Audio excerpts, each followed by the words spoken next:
Hello' everyone, আজি মই আপোনালোকৰ ওচৰলৈ লৈ আহিছোঁ এটা ধুনীয়া ৰেচিপি যিটো সকলোৱে খাই বহুত বেছি ভাল পায় আৰু সেইটো হৈছে আলুৰ চপ। আৰু একেবাৰে ইজি ৰেচিপি হয়, একেবাৰে সহজ, সকলোৱে জানে বনাব। তথাপি মইনো কেনেকৈ বনাওঁ সেইটো ভাবিলোঁ আপোনালোকৰ লগত শ্বেয়াৰ কৰোঁ বুলি। বলক তেন্তে বেছি দেৰি নকৰি ৰেচিপিটো বনোৱা ষ্টাৰ্ট কৰি দিওঁ। এতিয়া মই আলুৰ চপ বনাবৰ কাৰণে লৈছোঁ মই দুটা ডাঙৰ পিঁয়াজ আৰু চয়াবিন লৈছোঁ মই সৰু সৰুকৈ কাটি, আৰু অকণমান আদা নহৰু পেষ্ট লৈ লৈছোঁ। আৰু এপিনে লৈছোঁ মই 3টা আলু, বইল কৰি লৈছোঁ মই আলুকেইটা। এতিয়া মই ফিলিংটো বনাই ল'ম। ফিলিংটো বনাবৰ কাৰণে মই কেৰাহীখন পাতি তেল দি লৈছোঁ। তাতে মই কেইটামান গোটা জিৰা আৰু যিখিনি পিঁয়াজ কাটি লৈছিলোঁ তাৰে মই আধাতকৈ বেছি পৰিমাণে দি লৈছোঁ, আৰু অকণমান আদা নহৰু দি লৈছোঁ। গোটেইখিনি কিন্তু আদা নহৰু দিয়া নাই, অকণমান ৰাখি থৈছোঁ মই। আৰু এতিয়া এইখিনি ধুনীয়াকৈ ফ্ৰাই হ'ব দিছোঁ মই। আৰু ইয়াতে এতিয়া সোৱাদ অনুসৰি অকণমান নিমখ আৰু হালধি গুড়ি আৰু অকণমান জিৰা গুড়ি দি ল'ম। আৰু এতিয়া এইখিনি ধুনীয়াকৈ আকৌ এবাৰ ফ্ৰাই কৰি ল'ম।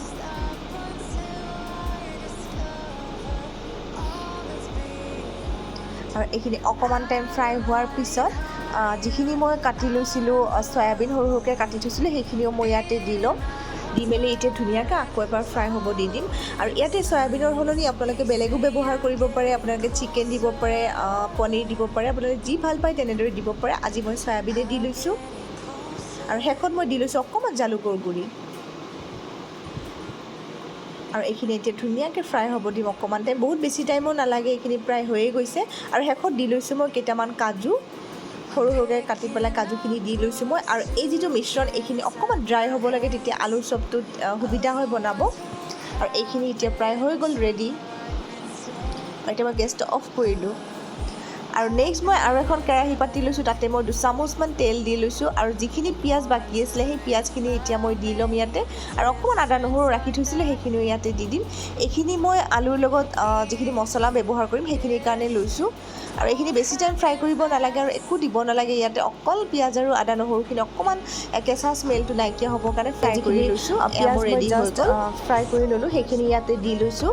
আৰু তাতে মই সোৱাদ অনুসৰি অকণমান নিমখ আৰু দি ল'ম অকণমান জিৰা গুড়ি, আৰু অকণমান হালধিও দি লৈছোঁ, আৰু অকণমান লৈছোঁ গৰম মছলা দি। আৰু এইখিনি এতিয়া ধুনীয়াকৈ হাতেৰে মই মিক্স কৰি ল'ম।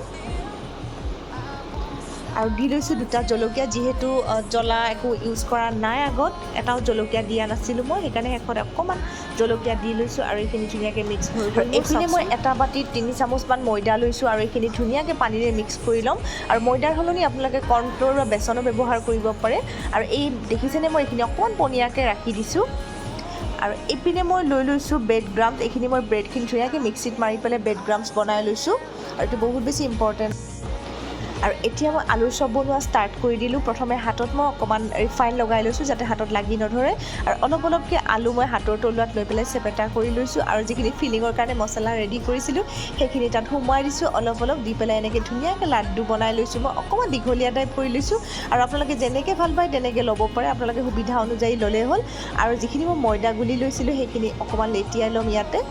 আৰু এইখিনি লেটিয়াই পেলাই একেবাৰে শেষত মই ব্ৰেড ক্ৰাম্বছত ধুনীয়াকৈ লগাই ল'ম। চাওকচোন, আৰু এয়া দেখিছেনে ইমান ধুনীয়াকৈ ৰেডি হৈ গ'ল মোৰ আলুৰ চপ। একেবাৰে দোকানৰ নিচিনাই হয় দেখিব, আৰু খায়ো বহুত বেছি ভাল লাগে। আৰু টিফিনত দিবৰ কাৰণে একেবাৰে সুবিধা হয় এই বস্তুটো। বাচ্ছাবিলাকেও খাই বহুত বেছি ভাল পায়, আৰু একেবাৰে সহজতে হৈ যায় বনোৱা। আৰু এনেকৈ মই গোটেইখিনি আলু ধুনীয়াকৈ বনাই ল'লোঁ। চাওকচোন, একেবাৰে সহজ হয় বনাব। আৰু এয়া মই গোটেইখিনি ধুনীয়াকৈ বনাই ল'লোঁ। আৰু এয়া এটা এটাকৈ গোটেইখিনি মোৰ ৰেডি হৈ গ'ল বনোৱা। চাওকচোন ইমান ধুনীয়া লগা হৈছিলে। আৰু এইপিনে মই কেৰাহীখন গৰম হ'ব দি তাত ৰিফাইন তেল দি লৈছোঁ। আৰু এতিয়া এটা এটাকৈ ধুনীয়াকৈ মই আলু চপ দি দিছোঁ। বহুত বেছিও একেলগে নিদিব, কাৰণ বহুত একেলগে দিলে উল্টাবৰ কাৰণে বহুত প্ৰব্লেম হৈ যায়। আৰু বেলেগ এখন কেৰাহীত একেলগে আকৌ বহাই দিলোঁ মই, যাতে সোনকালে হৈ যায়, কাৰণ ইমান ধৈৰ্য নাই মোৰ ৰখি থাকিব। সেইকাৰণে সোনকালে একেলগে দি লৈছোঁ দুখন কেৰাহীত। আৰু এয়া এটা ফাল হৈ গ'ল, আৰু এতিয়া মই ধুনীয়াকৈ ওলটাই দিম। আৰু ওলটাই দিওঁতে কিন্তু বহুত বেছি সাৱধান, কাৰণ একেবাৰে ছফ্ট হয় আলুৰ চপটো, বহুত মানে ভঙাৰ চান্স থাকে। আগতে অলৰেডি মোৰ বহুত ভাগিছে তেনেকৈ। আৰু যিমান পাৰে ধুনীয়াকৈ ওলটাব যাতে ভাগি নাযায়, সেইকাৰণে একেলগে বহুত বেছি দিব নালাগে। আৰু এয়া চাওকচোন মই ওলটাই দিলোঁ, ঠিকে আছে বাৰু, আজি ইমান বেছি বেয়া হোৱা নাই।